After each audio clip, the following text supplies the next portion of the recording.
50 वर्षर पुरातन कटक जिला निश्चिंत कोइली ब्लॉक जनार्दनपुर पंचायत चित्रोत्पला सरकारी उच्च विद्यालय रे देखा देइछि शिक्षक अभाव।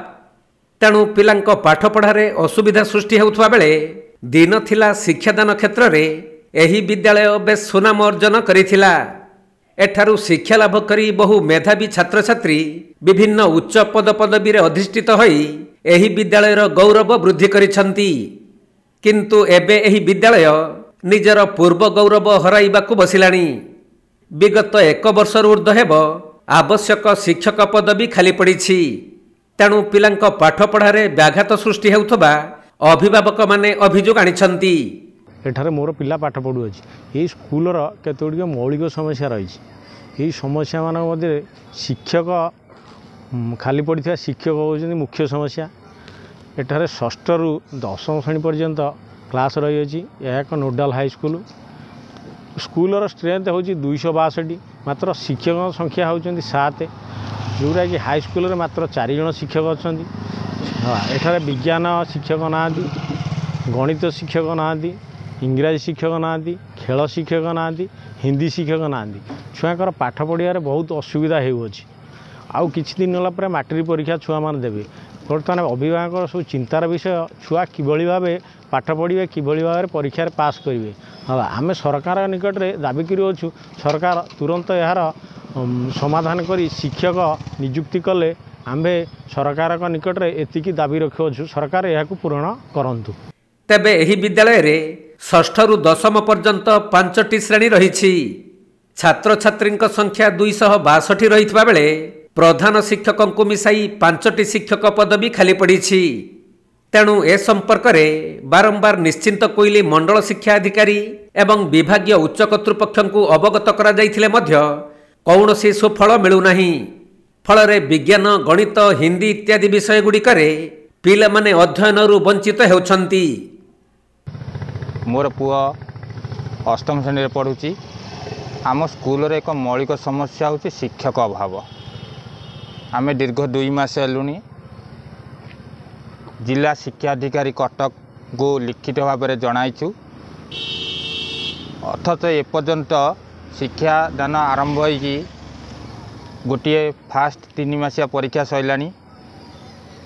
पिला मानक पई जिला शिक्षा अधिकारी कौन से शिक्षक एपर्यंत नियुक्ति देइनाती ना गेस्ट टीचर हिसाब रे काहा को नियुक्ति देइचंती ना डेपुटेशन रे आखपाख हाईस्कूल थिबा शिक्षक मानक एठी नियुक्ति देइछन। जेमती जिला शिक्षा अधिकारी ए स्कूल टी को अणदेखा करूछन बोले आमे ग्रामवासी माने मने करूछु। शिक्षा पिलांकर मौलिक अधिकार। जदि शिक्षा नाई पिलांकर विकास नाई।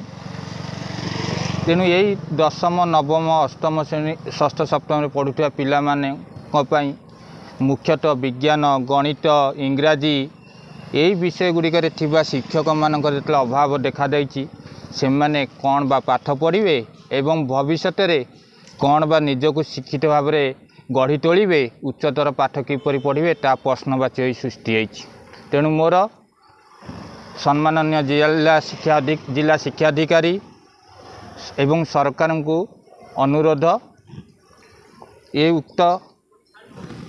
उक्त विषय प्रति ध्यान देई खूब शीघ्र त्वरित कार्यानुष्ठान एथिपाई ग्रहण कले आमे ग्रामवासी सेमान पाखे चिरऋणी हेबु।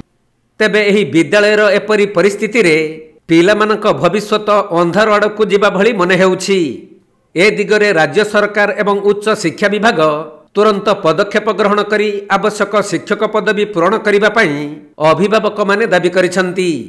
ए संपर्क में भारप्राप्त प्रधान शिक्षकों को पचरा जिबारु से उपरिस्थ अधिकारी को एही समस्या जणाइथिबा कहिसंती।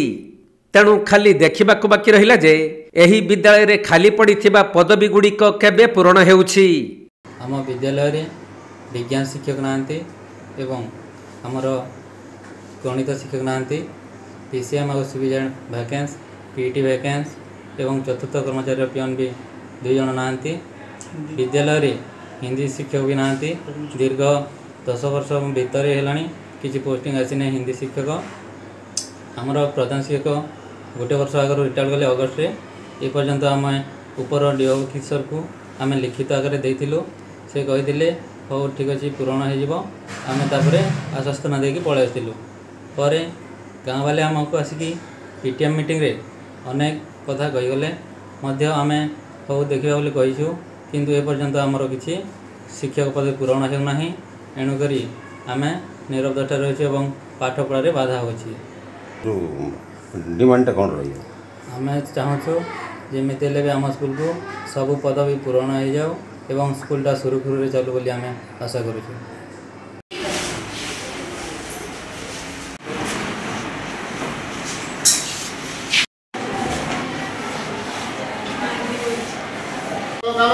कटक जिला सालेपुर अक्षय कुमार दास रिपोर्ट कोणार्क लाइव।